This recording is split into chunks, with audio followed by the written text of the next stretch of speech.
Shalom, puji Tuhan. Hari ini kita berjumpa kembali dan kita rasakan setiap hari ketika kita berdoa, memuji, menyembah dengan konsentrasi, dengan segenap hati. Kita rasakan kehadiran Tuhan dan Tuhan menjamah, mengubah kita setiap hari. Saudara, hari ini saya ingin bagikan satu kisah, saudara. Di Bet Semes, saya kasih judul belajar dari kisah di Bet Semes. Beberapa di antara saudara mungkin, apa sih Bet Semes? Itu satu daerah, saudara, sebenarnya. Ya, kisahnya kurang lebih begini, saudara. Nah, orang Filistin itu ketika mereka tuh simpen yang namanya tabut perjanjian, ya saudara, di daerah mereka itu banyak ngalami yang namanya borok-borok. Jadi mereka tuh ketakutan ini tentang akan Tuhan. Lalu mereka mau pulangin nih tabut perjanjian itu. Ya, mereka tanya sama imam, sama dukun, bagaimana cara bawanya dan lain sebagainya. Singkat kata, bawa tabut itu diangkut dengan lembu, saudara. Saran dari dukun, sebenarnya kalau menurut perintah Tuhan harus dipikul, saudara imam. Dalam perjalanannya sampai di Bet Semes, ya orang Bet Semes senang sekali, saudara, ya kan, dengan melihat adanya tabut. Saudara, apa yang terjadi, saudara? Karena mereka senang, mereka bawa korban bakaran. Lalu mereka mau lihat itu tabut isinya apa. Nah, ini ceritanya. Saya pakai natsnya. 1 Samuel pasal 6 ayat 19. Saudara nanti baca aja ya. Ini satu perikop 1 Samuel pasal 6 ayat 1 sampai ayat 21. Ya, nanti saudara lihat baca di rumah, di tempat saudara masing-masing. Kita akan baca ayat natsnya. 1, 2, 3. Dan ia membunuh, 1 Samuel 6 ayat 19 kita baca, 1, 2, 3. Dan ia membunuh beberapa orang Bet Semes karena mereka melihat ke dalam tabut Tuhan. Ia membunuh 70 orang dari rakyat itu. Bayangin 70 orang langsung mati seketika. Ketika mereka buka dan lihat isi tabut itu, saudaraku. Rakyat itu berkabung karena Tuhan telah menghajar mereka dengan dahsyat. Nah, saudaraku, sekarang jadi pertanyaan kita begini. Mengapa kok Tuhan membunuh orang-orang di Bet Semes sampai 70 orang ketika mereka melihat ke dalam tabut? Nah, kenapa ini? Nah, ini yang kita mau bahas. Kita mau jadi renungan kita hari ini. Lalu kita akan tanya lagi, saudara, apa sih sebenarnya isi tabut? Ya kan, yang dilihat oleh orang Bet Semes. Saudara, di dalam tabut Tuhan itu ada 3 barang. Ada 3 benda sebenarnya, saudara. Yang pertama kita sebut namanya tongkat Harun. Ya, tongkat Harun itu benda yang pertama. Saudara, benda yang kedua itu adalah mana. Benda yang ketiga adalah 2 loh batu. Ya, yang ketiga ada 2 loh batu. Lalu kita bahas sekarang, saudara, tentang tongkat Harun. Kenapa kok tongkat Harun harus ada di dalam tabut perjanjian itu? Sekarang ya kan, harus ada di tabut perjanjian itu. Di dalam Bilangan 17 ayat 10, di sini Tuhan berfirman kepada Musa, ya, kembalikanlah tongkat Harun ke hadapan tabut hukum untuk disimpan. Ini sesuai perintah Tuhan. Menjadi tanda bagi orang-orang durhaka, sehingga engkau mengakhiri sungut-sungut mereka dan tidak kudengar lagi, supaya mereka jangan mati. Jadi rupanya benda yang pertama yang disimpan dan dilihat oleh orang Bet Semes itu adalah tongkat Harun. Tongkat Harun itu apa? Simbol apa di sini? Sebenarnya ini simbol dari otoritas Allah. Ya, otoritas. Kepemimpinan Allah lewat manusia. Memang manusia, saudara, tapi dia mewakili Allah. Ketika manusia ini dilawan orang yang ditetapkan Allah untuk mewakili dia, maka orang bukan melawan Harun, bukan melawan Musa, pemimpin yang ditetapkan Tuhan pada waktu itu, tapi mereka sedang melawan apa? Allah. Memberontak kepada Harun, memberontak kepada Musa, wakil, ya saudara, otoritas Allah. Maka mereka sedang memberontak melawan Tuhan. Nah, orang Israel, saudara, pernah menggugat kepemimpinan rohani daripada Musa dan Harun yang adalah imam Allah. Jadi dosa pemberontakan, saudaraku, dosa pemberontakan ini, saudaraku. Jadi tongkat Harun yang disimpan sebenarnya adalah udah tutup, tidak boleh dibuka ini, tidak boleh dibuka lagi. Apa yang sudah ditutup, ya kan? Tujuannya apa? Tuhan mau bilang, dosa pemberontakan yang pernah dilakukan bangsa ini, dan Tuhan harus menghukum mereka, itu Tuhan sudah ampuni, sudah Tuhan lupakan, dan udah gak usah diingat lagi, gak usah dilihat-lihat lagi. Selesai. Itu poin yang maksudnya di sana. Itu makanya Tuhan gak boleh lihat-lihat lagi. Itu yang membuat Tuhan menghukum orang Bet-Semes. Saudaraku yang Kristus, apa sih kalau zaman sekarang relevansinya apa dengan kita yang sedang hadir di menara doa, saudaraku ini lewat YouTube atau Facebook? Relevansinya apa dengan kita, Pak Sabta? Jadi gini, saudaraku, Tuhan mau kasih tahu bahwa ada otoritas Allah, yaitu orang yang ditetapkan untuk mewakili Allah. Orang ini punya otoritas, ya kan? Seperti orang tua, itu imam kita. Yang ngerti katakan saudara, anak sama orang tua tuh imamnya.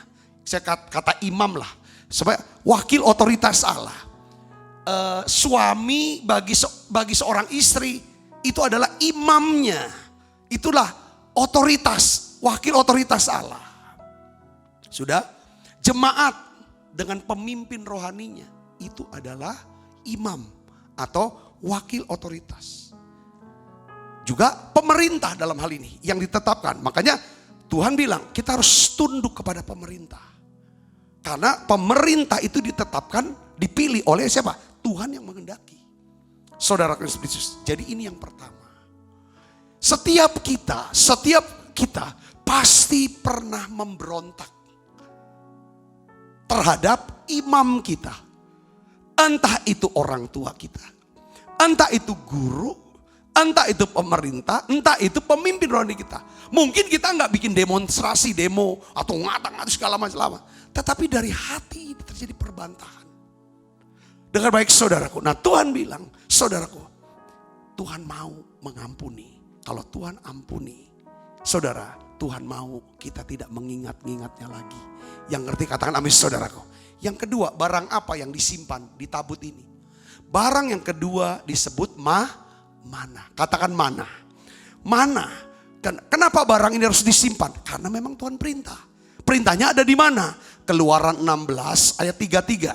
Saudara, kita lihat di sini. Sebab itu Musa berkata kepada Harun, ambillah sebuah buli-buli, taruhlah mana di dalamnya segomer penuh, dan tempatkanlah itu di hadapan Tuhan untuk disimpan turun-temurun. Simpan di mana? Di tabut itu, saudaraku. Mana ini adalah sebuah simbol dari apa? Pemeliharaan Tuhan atas umatnya Israel di padang gurun. Nah, orang Israel itu pernah meragukan pemeliharaan Tuhan. Saudaraku, setiap kita nih relevansinya apa dengan kita tentang mana? Bukankah kita pun seringkali, jangan-jangan tiap hari meragukan. Kapan kita meragukan? Ketika kita mulai mengkhawatirkan tentang pemeliharaan Tuhan atas hidup kita. Dia sanggup pelihara kita secara rohani. Katakan amin saudara. Dia sanggup pelihara kita secara jasmani. Dia sanggup pelihara kita secara hubungan. Dia jaga hubungan. Dia juga sanggup melihara kita secara keuangan. Yang percaya katakan amin. Ketika kita mengkhawatirkan itu, sebenarnya kita meragukan pemeliharaan Tuhan. Waktu kita meragukan pemeliharaan Tuhan, kita sedang meragukan kasih-Nya. Tidak mempercayai Dia. Itu juga dosa. Ketika kita bertobat, Tuhan, setiap kami khawatir, kami mau akui Tuhan kekhawatiran kami. Kami mau bertobat, ampuni dosa kami. Dosa khawatir, beri kami hati yang bisa percaya akan pemeliharaan Tuhan yang sempurna. Aku percaya akan pemeliharaan-Mu karena Engkau mengasihi aku. Karena Tuhan mengasihi aku Aku percaya Tuhan pasti pelihara aku. Katakan amin saudara. Nah, kalau kita sudah pernah bersalah, meragukan pemeliharaan Tuhan dan mengakuinya, saudara, Tuhan sudah ampuni, Tuhan sudah selesaikan. Tuhan mau kita tidak lihat lagi ke belakang. Enggak buka-buka lagi, meragukan lagi. Yang mengerti katakan amin. Yang ketiga, barang yang ketiga itu apa? 2 loh batu hukum Musa. Ya saudara, ini pun perintah Tuhan. Harus disimpan di tabut perjanjian. Mari kita akan lihat ayatnya saudara. Ulangan 10 ayat 1 sampai 2. Kita baca sama-sama. 1, 2, 3. Pada waktu itu berfirmanlah Tuhan kepadaku. Pahatlah 2 loh batu yang serupa dengan yang mula-mula. Karena yang mula-mula sudah dipecahkan. Ketika saudara Tuhan memberikan 10 hukum kepada Musa. Musa turun, Musa melihat orang-orang Israel menyembah saudara patung lembu emas. Itu di hari Pentakosta saudaraku. Lalu 3.000 orang itu dibinasakan saudaraku. Itu hari Pentakosta pertama. Ya saudara, di padang gurun. Lalu Pentakosta saudara di perjanjian baru di Kejadian 2 ayat 4. Saudara, apa yang terjadi? Pada hari Pentakosta ada 3.000 orang yang diselamatkan. Nah ini saudaraku, 2 loh batu itu sudah dipecah. Nah Tuhan perintah, pahat 2 loh batu yang serupa dengan mula-mula. Naiklah kepadaku ke atas gunung dan buatlah sebuah tabut dari kayu. Maka aku akan menuliskan pada loh itu firman-firman yang ada pada loh yang mula-mula yang telah kau pecahkan itu. Kemudian letakkanlah kedua loh itu ke dalam tabut. Jadi 3 benda ini ditaruh di tabut perjanjian atas perintah Tuhan. Apa artinya 2 loh batu ini saudaraku? Ini adalah simbol dari standar kebenaran firman Tuhan. Ini standarnya. Nah orang Israel itu pernah melanggar daripada standar kebenaran firman Tuhan. 2 loh batu ini adalah lambang penolakan orang Israel. Penolakan manusia terhadap standar kebenaran hukum daripada Allah. Tuhan berikan kasih 10 hukum. Harus jalani semua hukum.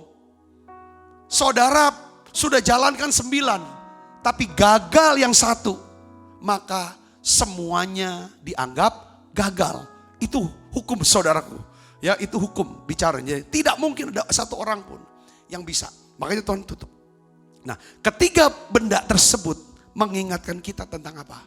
Tentang dosa pemberontakan orang Israel. Terhadap apa? Pertama, otoritas atau imam yang Allah sudah tetapkan. Orang-orang yang Tuhan tetapkan untuk mewakili dia. Saudara, untuk berdoa kepada dia. Untuk mendengar firman dan menyampaikan firman kepada setiap kita. Untuk melepaskan berkat Allah. Ini kita berdosa kepada otoritas. Makanya tuh iblis tuh saudara coba untuk serang supaya antara otoritas Allah atau imam ini saudara ya kan dengan umatnya, entah orang tua dengan anak, suami dengan istri, saudaraku, pemimpin rohani dengan jemaatnya, saudaraku, ya pemerintah. Ketika terjadi satu konflik, saudara, tidak ada kesatuan antara imam dengan umat, maka berkat itu tidak turun. Nah di sini saudara perlunya, jangan itu. Saya pernah dapat cerita dan memang kita sedang lihat ya. Ada satu teman cerita, Pak Sabta, apa kurangnya dia? Orangnya pinter, otaknya pinter, dia punya teman banyak, dia ngerti banyak hal.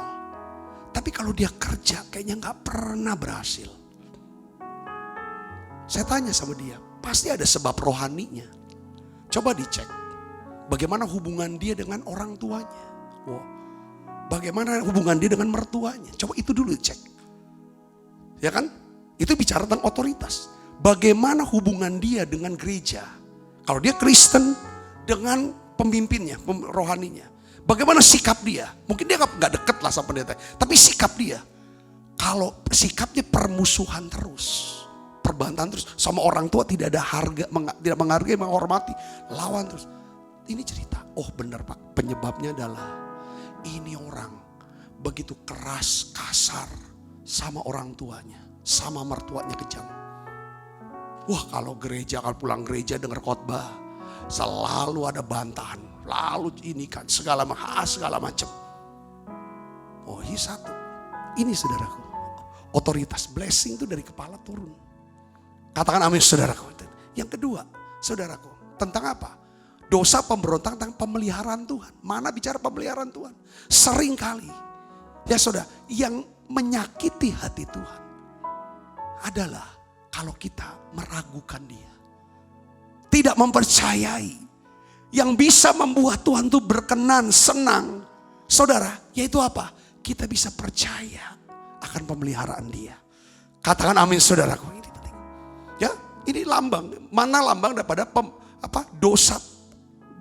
Pertama pemberontakan pada otoritas, kedua pada meragukan daripada pemeliharaan Tuhan. Yang ketiga adalah apa saudara? Ya saudaraku, yang ketiga adalah melanggar, menolak standar kebenaran firman yang Tuhan tetapkan. Nah saudara tahu ya, di dalam kotak itu tabut, di situ saudara itu ada tutupnya. Nah di situ saudara ada seperti tutup pendamaian yang ada gambar kayak malaikat dari kerub, saudaraku. Nah bahasa Indonesia diterjemahkan tutup pendamaian. Dalam bahasa Inggris disebut sebagai mercy seat, saudaraku. Ya, ketiga benda itu ditutup dengan mercy seat, saudara. Kayak tahta kasih karunia gitu. Ya kan, kursi kemurahan kalau bahasa ininya. Ya, tutup pendamaian. Di mana imam besar, saudara, setiap tahun sekali dia percikan darah anak domba itu setiap tahun. Itu ada di mana tabut ini? Ada di ruangan Maha Kudus, ditaruh di situ. Pusat dunia itu ada di negara Israel. Pusat Israel ada di kota Yerusalem. Pusat Yerusalem itu ada di Bukit Moriah. Tempat di mana ada ada bait Allah. Pusat daripada bait Allah itu adalah ruangan Maha Kudus. Pusat ruangan Maha Kudus di situ adalah tabut perjanjian. Jadi perjanjian ada pusat daripada segalanya. Tabut perjanjian lambang daripada apa? Kehadiran Tuhan. Selalu Allah ada di tengah-tengah, di pusat. Kalau di surga saudara, itu tahta Allah itu ada di pusat, di tengah-tengah umat penyembahan. Nah saudaraku yang sang Kristus, jadi di tabut ini ditaruh di mana? Di ruangan Maha Kudus. Dari bait Allah. Nah, tabut perjanjian ada penutupnya, saudara, yang disebut sebagai mercy seat. Nah, imam dia bawa darah, saudaraku, darah daripada mungkin anak domba jantan atau lembu jantan, itu dipercikan, ketutup itu, saudara, percikan. Setiap kali dia percik, sekali saudara, dia lihat ada darah. Itu mewakili saudaraku, saudara, Tuhan telah mengampuni dan melupakan dosa umatnya. Dia tidak ingin melihat tanda-tanda pemberontakan ini. Maka sebaliknya Tuhan mau menunjukkan apa saudaraku? Belas kasihan dan kemurahannya. Makanya Tuhan perintahkan kepada Musa, coba kamu tempatkan, simpan 3 benda ini di dalam tabut perjanjian. Lalu kamu tutup dengan tutup pendamaian atau mercy seat yang juga merupakan tempat di mana darah korban itu dipercikan. Jadi tutup pendamaian atau mercy seat merupakan simbol daripada kemurahan dan kebaikan Tuhan yang menutupi semua aib dosa dan kejahatan umatnya melalui apa? Melalui darah Kristus. Setahun sekali saudara, kalau kita baca di dalam Alkitab, kitab Imamat, saudaraku, dan dijelaskan lagi di kitab Ibrani, setahun sekali pada hari raya pendamaian, seorang imam besar akan masuki ruangan Maha Kudus untuk memercikan darah korban ke atas mercy seat atau tutup pendamaian. Nah, 2 kerup di tutup pendamaian berdiri sebagai apa? Penjaga kebenaran dan kekudusan Allah. Seorang imam, dia mewakili mata Tuhan. Mata Allah, mereka melihat darah di tutup pendamaian itu.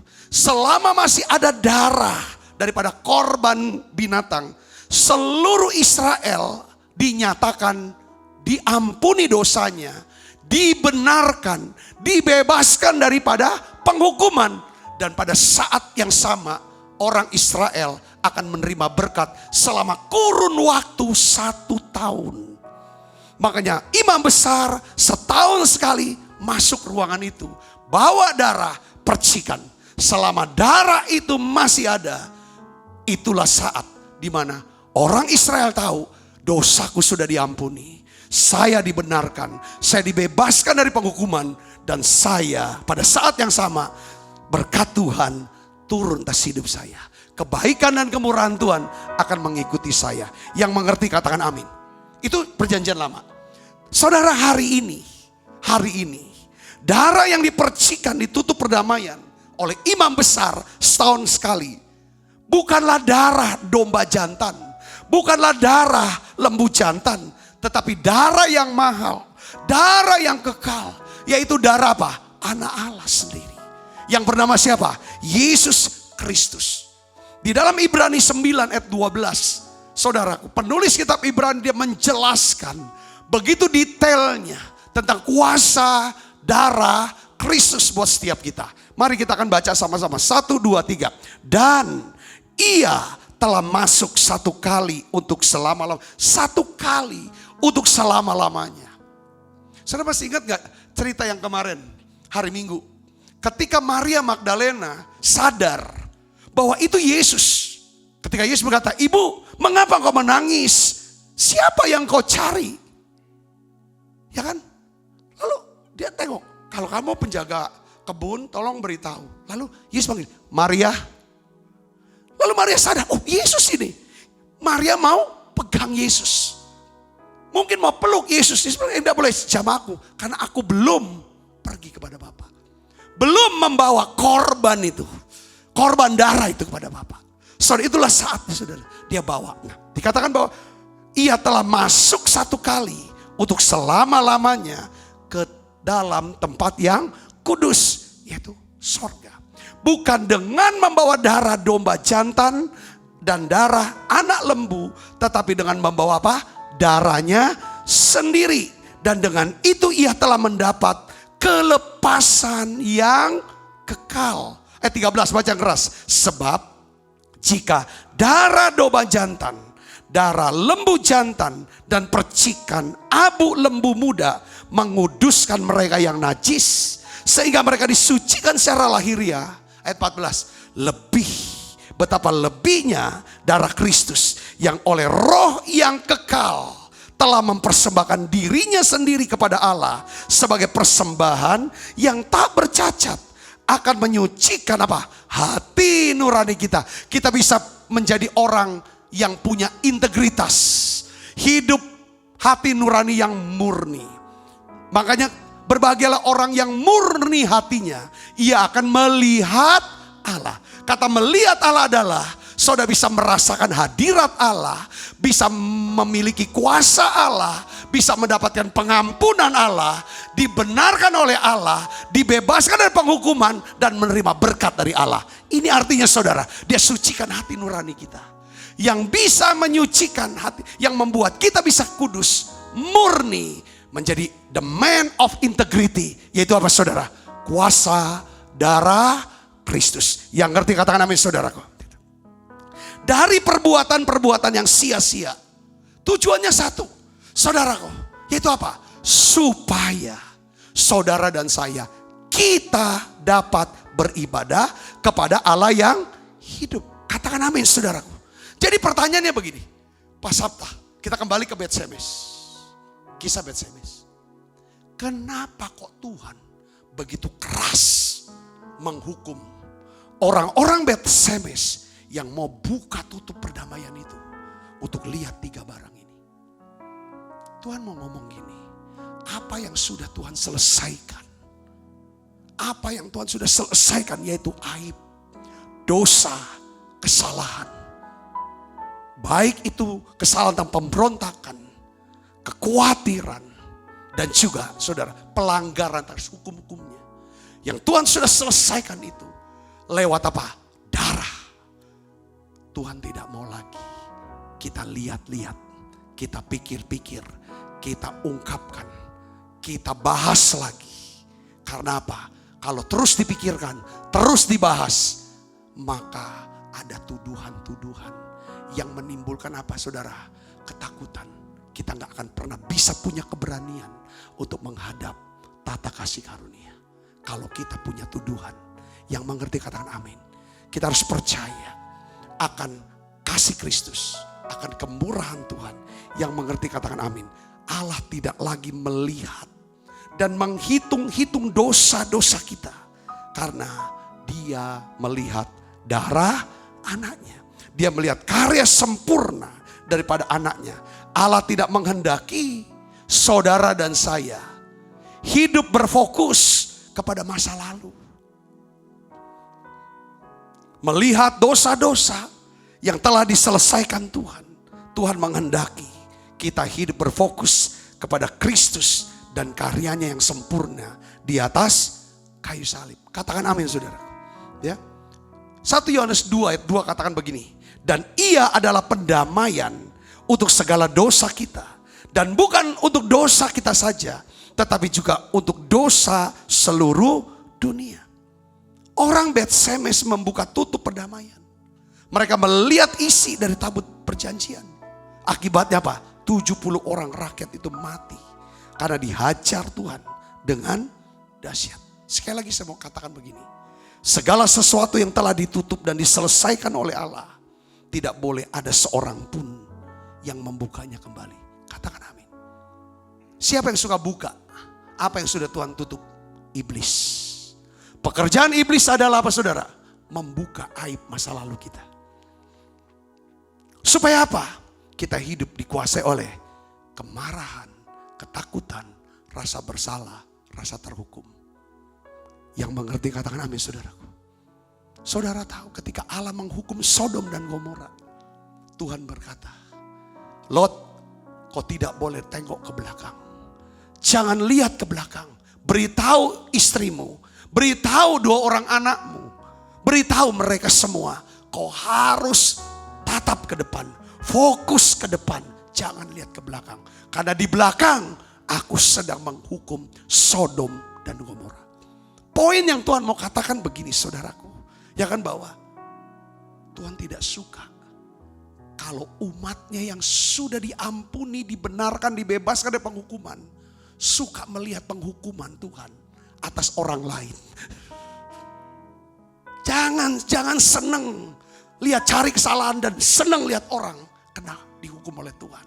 Karena Tuhan ingin dia tunda kedatangan yang kedua. Bukan karena dia tidak mau tepati janjinya. Surat Petrus katakan, karena dia tidak ingin satu orang pun binasa. Dia tunda ini kedatangannya. Supaya banyak orang bisa bertobat. Bisa sadar ada kasih. Ada kasih dari surga lewat Yesus Kristus. Yang mau mengampuni. Yang mau membenarkan dan membebaskan kita dari penghukuman. Lalu pada saat yang sama dia mau memberkati kita dengan apa? Hidup yang kekal. Yang mengerti katakan amin. Tapi sayangnya istri Lot, dia nengok ke belakang. Apa yang terjadi? Dia dihukum menjadi apa? Tiang garam. Mati berdiri. Mati berdiri jadi tiang garam. Saudaraku yang kasih Kristus, kenapa Allah tidak suka kita menaruh perhatian pada segala aib, dosa dan kejahatan yang Tuhan sudah selesaikan di atas kayu salib. Kenapa saudaraku? Karena Tuhan mau supaya kita punya keberanian untuk percaya. Ini saudara dasar firman-Nya. Ibrani 4 ayat 16 saya dapatkan. Sebab itu marilah kita dengan penuh keberanian menghampiri tahta kasih karunia. Supaya kita menerima rahmat dan menemukan kasih karunia untuk mendapatkan pertolongan kita pada waktunya. Allah menghendaki kita hidup berfokus pada apa? Belas kasihan dan kemurahan Tuhan. Supaya kita mempunyai keberanian beribadah dan menghadap tahta kasih karunia. Jadi karya Yesus di atas kayu salib, darahnya dicurahkan, saudara, tujuannya apa? Supaya kita bisa ibadah. Saya ulangi lagi dengan ayat ini saudara, Ibrani 9:14. Perhatikan di sini, kita baca sama-sama. 1, 2, 3. Betapa lebihnya darah Kristus yang oleh roh yang kekal. Siapa ini? Roh Kudus. Telah mempersembahkan dirinya sendiri kepada Allah sebagai persembahan yang tak bercacat. Akan menyucikan hati nurani kita dari perbuatan yang sia-sia. Supaya kita dapat beribadah kepada Allah yang hidup. Apa dampaknya? Apa berkatnya? Apa manfaatnya pada saat saudara bisa beribadah kepada Allah yang hidup? Saudaraku, Keluaran 23 ayat 25, 26 katakan begini. Tetapi kamu harus beribadah kepada Tuhan Allahmu. Maka ia akan apa? Memberkati roti makananmu dan air minumanmu. Kalau saudara bisa beribadah, kata beribadah, kalau bahasa Inggris disebut apa? Worship. Worship. Kita mungkin bayangannya beribadah tuh datang ke gereja hari Minggu. Oh tidak. Saudara di menara doa saat ini. Saudara sedang beribadah. Worship. Kalau saudara bisa worship. Worship itu apa sih? Doa, pujian, penyembahan. Dan kita bisa mendengarkan sabda firman-Nya. Yang ngerti kata amin saudara. Apa dampaknya? Tuhan bilang begini. Kalau kamu bisa ibadah kepada Allah yang hidup. Maka Allah yang hidup itu akan memberkati roti makananmu dan air minumanmu. Artinya apa? Dia akan berikan kita mana. Pemeliharaan yang ajaib, yang supranatural di masa pandemi ini. Katakan amin saudara. Mungkin saudara tidak ada jalan. Nampaknya semua tidak ada jalan keluar. Tapi kalau saudara bisa worship, bisa menyembah dia, bisa beribadah pada dia, dia janji. Saudara, aku akan berkati roti makananmu dan air minuman. Soal makan. Saudaraku, pemeliharaan di Tuhan. Tapi kata kunci itu bisa ibadah untuk worship. Saudara dan saya harus punya hati nurani yang murni di hadapan Tuhan. Hati nurani murni di hadapan Tuhan. Untuk bisa punya hati nurani yang murni, saudara harus percaya akan apa? Karya Yesus yang sempurna di atas kayu salib. Darahnya menyucikan kita dari perbuatan dosa kita. Perbuatan yang sia-sia. Makanya perlu kemurahan Tuhan. Kita gak bisa benar. Kita hanya bisa dibenarkan. Katakan amin saudara. Kita bukan orang benar. Tapi kita orang yang dibenarkan. Hanya oleh karena kemurahannya lah. Kita dilihat Tuhan jadi orang benar. Katakan amin saudara. Kita gak bisa. Orang benar itu cuma ada di pengadilan. Pengadilan negeri. Karena orang yang datang ke pengadilan negeri menganggap dirinya benar. Saudara, yang itu salah. Tapi kalau di hadapan Tuhan, tidak ada orang benar. Yang ada apa? Dibenarkan. Oleh karena apa? Kemurahan dan kasih Tuhan. Yang percaya katakan amin. Yang percaya katakan amin. Inilah saudaraku yang kasih Kristus. Di sini pentingnya tiap hari. Tiap hari saudara. Coba 3 hal kita cek. Tentang tongkat Harun. Apakah saudara bisa punya rasa hormat dan menghargai otoritas imam yang ada di atas saudara. Tiap hari kita berdoa. Seringkali iblis ingin memisahkan kita dari imam kita. Supaya kita kehilangan blessing. Saudara, apalagi di masa-masa pandemi. Saudara sebenarnya sudah tidak ada kaitan lagi dengan pendeta saudara. Saudara gak punya lagi pemimpin rohani mungkin. Semua hidup sesuai dengan sesukanya, sekehendak saudara. Tapi coba saudara pilih. Siapa yang saudara mau dengarkan nasihatnya. Nasihat ilahinya. Saudara pilih itu. Cari pemimpin. Supaya apa? Saudara bisa beribadah kepada Allah yang hidup. Kalau saudara bisa beribadah pada Allah hidup. Maka dia akan memberkati roti makananmu. Air minumanmu. Dia akan menjauhkan kamu dari segala sakit penyakit. Tidak ada perempuan yang mengalami keguguran. Dan Tuhan akan genapkan tahun hidup kita. Artinya apa? Selesai. Kita bisa selesaikan semua tugas yang Tuhan berikan buat kita. Katakan amin saudaraku Yesus. Ini penting. Tiap pagi saudara ingat. Saudara, ada mana. Pagi ini Tuhan pasti cukupi. Makanya saudara ada doa Bapa kami. Berilah kami makanan kami yang secukupnya. Saat saudara berdoa, Dengan berdoa minta, beri kami makanan kami. Ya kan, pada hari ini yang secukupnya, saudara percaya bahwa Tuhan pasti memberkati roti makananmu, air minumanmu, apapun yang kau kerjakan, berkat Tuhan menyertai saudara sehingga saudara bisa berhasil dan beruntung. Yang percaya katakan amin saudaraku. Setiap hari saudara lihat, saudaraku, tentang apa? 2 loh batu. Ini bicara tentang apa? Firman Tuhan. Saudara perkatakan itu, pikirkan itu, doakan itu, renungkan itu firman. Ini namanya meditasi. 3 hal setiap hari, 3 barang yang ada di tabut ini harus saudara renungkan, pikirkan, doakan. Saya percaya ini pesan. Memang 3 barang ini kita semua gagal dari 3 barang ini. Kita pernah mungkin kecewa dengan tongkat Harun kita. Kita berontak dengan tongkat Harun kita. Kita meragukan mana yang turun dari surga. Apa turun hari ini atau tidak turun hari ini. Kalau turun kita mau ambil banyak. Kita begitu serakah. Akhirnya mana itu pun. Akhirnya cuma banyak penuh dengan ulat. Yang ketiga, kita berontak. Bukan menyembah Allah. Tapi kita menyembah diri kita. Kita menyembah pekerjaan kita. Kita menyembah saudaraku, uang, kekayaan dan lain sebagainya. Kita semuanya sudah bersalah di hadapan Tuhan. Tapi kita punya siapa? Imam besar. Namanya Yesus Kristus. Dia mati di salib. Darahnya dicurahkan untuk ditutup. Oleh karena setiap hari satu hal yang kita perlu kita lihat, ada darah.